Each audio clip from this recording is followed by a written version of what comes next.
Eave Trudeau, also known as Apache and the Mad Bomber, was a Canadian criminal who was part of the biker gang called the Hells Angels in Quebec. He was involved in many violent conflicts between biker groups in Canada, such as Popeye's Devil Disciples War, Satan's Choice Popeye's War, and the First Biker War. Quebec went through a time called the Grande No Cure, or the Great Darkness, from 1936 to 1960, when it was ruled by a very conservative Catholic party called Union National. However, things changed after the 1960 provincial election when the Quebec Liberals defeated Union National. The Quiet Revolution. After the election, Quebec underwent a significant transformation known as the Quiet Revolution. In 10 years, Quebec changed from being one of the most conservative societies in North America to one of the most liberal. The Quiet Revolution was a reaction against the strict Catholic social rules of the Grande No Cure. During this time, Quebec embraced the culture of pleasure-seeking, with higher rates of illegitimate births and drug use compared to English-speaking Canada. Outlaw motorcycle clubs also became popular in Quebec in the 1960s, particularly among young French Canadians who saw the outlaw biker culture as a symbol of freedom, rebellion, and masculinity. Growth of outlaw biker clubs. By 1968, there were 350 outlaw biker clubs in Quebec.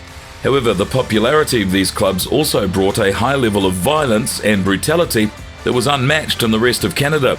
With many clubs competing for a share of organised crime activities, conflicts arose between different biker groups, giving Quebec a reputation as a dangerous area in the outlaw biker world.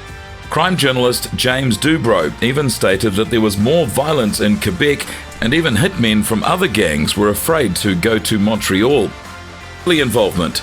Trudeau joined Popeye's Moto Club, which was infamous for being Quebec's most violent outlaw biker gang, known for committing gruesome acts of violence. The Hells Angels took notice of their brutal reputation, leading to the transformation of Popeye's into Canada's first Hells Angels chapter. From Popeye's to Hells Angels. The Popeyes worked as hitmen for the Montreal Mafia, carrying out cold-blooded killings on their behalf.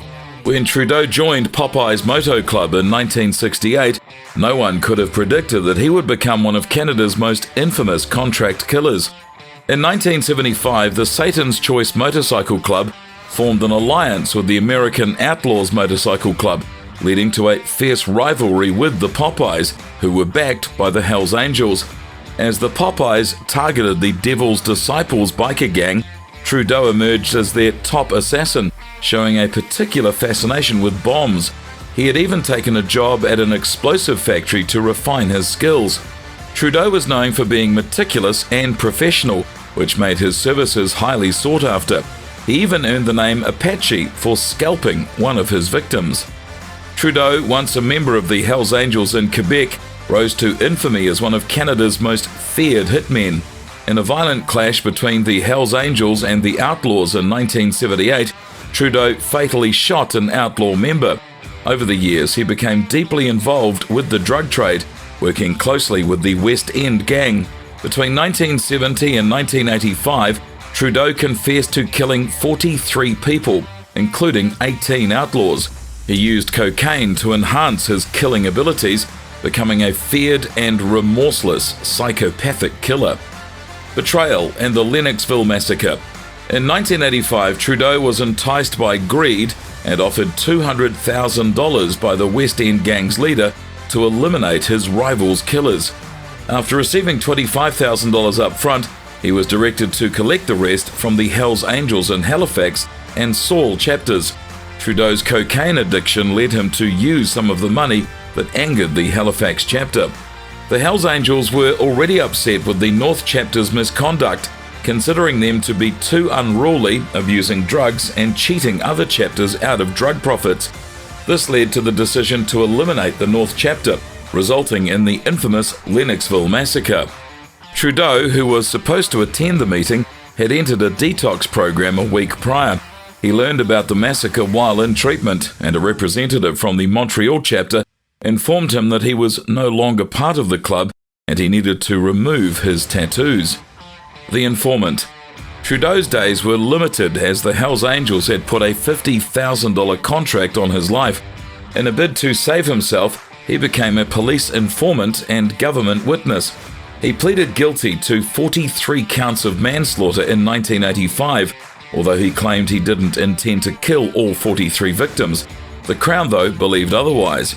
Additionally, he provided testimony on 40 other murders and 15 attempted murders. The plea bargain Trudeau struck with the Crown sparked controversy, with some deeming it far too lenient.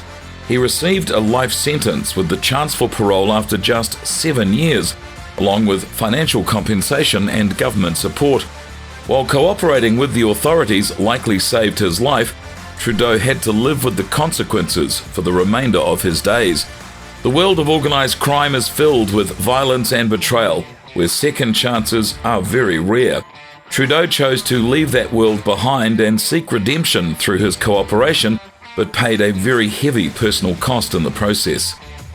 If you like this video, please hit like, share it with your friends, and if you haven't already, subscribe to this channel. Make sure to hit the bell icon so that you will always get the very latest from us first.